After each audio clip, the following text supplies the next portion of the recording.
Hello friends, welcome back to Sonia's dream channel and গল্প বাড়ি সোনিয়া। তোমরা সবাই কেমন আছো? আশা করছি সবাই খুব ভালো আছো। আমিও খুব ভালো আছি, আর ভালো আছি তাই বলি ভিডিওটাও এডিট করতে পারছি। তো এই ভিডিওটা আমার কিছুদিন আগের করা।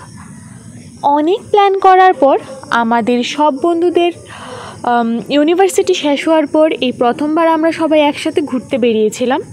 প্রায় 1 বছর পরে আমাদের সবার একসাথে এইভাবে দেখা হয়েছে। তো দিনটা আমাদের কাছে খুব স্পেশাল ছিল, আর সেই জন্য আমি একটা ছোটোখাটো ব্লগ বানিয়ে ফেললাম। আমি তো মাঝে মাঝেই ছোটোখাটো ব্লগ বানাই, কারণ যেই দিনগুলি আমার স্পেশাল মনে হয় আমি ওই দিনগুলোকে ইন ফিউচার যেন আমি আবার দেখতে পারি, আমি আবার মনে করতে পারি। না, মনে তো আমি এমনি করতে পারি, বাট আমি যেন দেখতে পারি যে ওই দিনগুলো আমার জন্য কতটা স্পেশাল ছিল, আমরা কিভাবে কাটিয়েছিলাম। সো এটা একটা মেমোরি। আমার মেমোরি জমা করতে খুবই ভালো লাগে, আর আমি সবসময় এটা করে থাকি। সো ওই দিন আমরা আমাদের ফ্রেন্ডের বাড়িতে গিয়েছিলাম।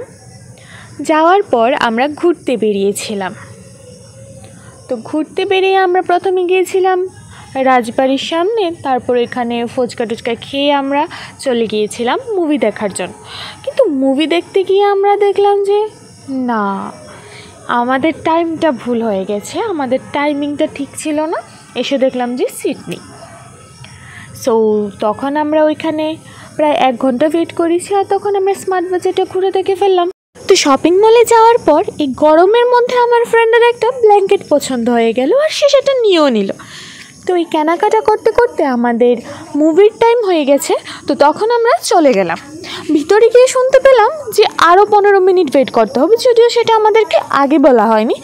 তো ওয়েট করছিলাম, ওয়েট করার সময় কিছু ভিডিও ক্লিপ আরও নিয়ে নিলাম, যেহেতু আমার ভিডিও বানাতে খুবই ভালো লাগে। তো তারপর আমি ভিতরে গিয়েও কয়েকটা ভিডিও ক্লিপ নিয়ে নিলাম, ওরা আমাকে পোস্ট দিয়ে দেখাচ্ছিল। তো সব মিলিয়ে সন্ধ্যাটা খুব ভালো কেটেছিল ওই দিন।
তো এই ছিল আমার বান্ধবীদের সাথে মুভি ডেট।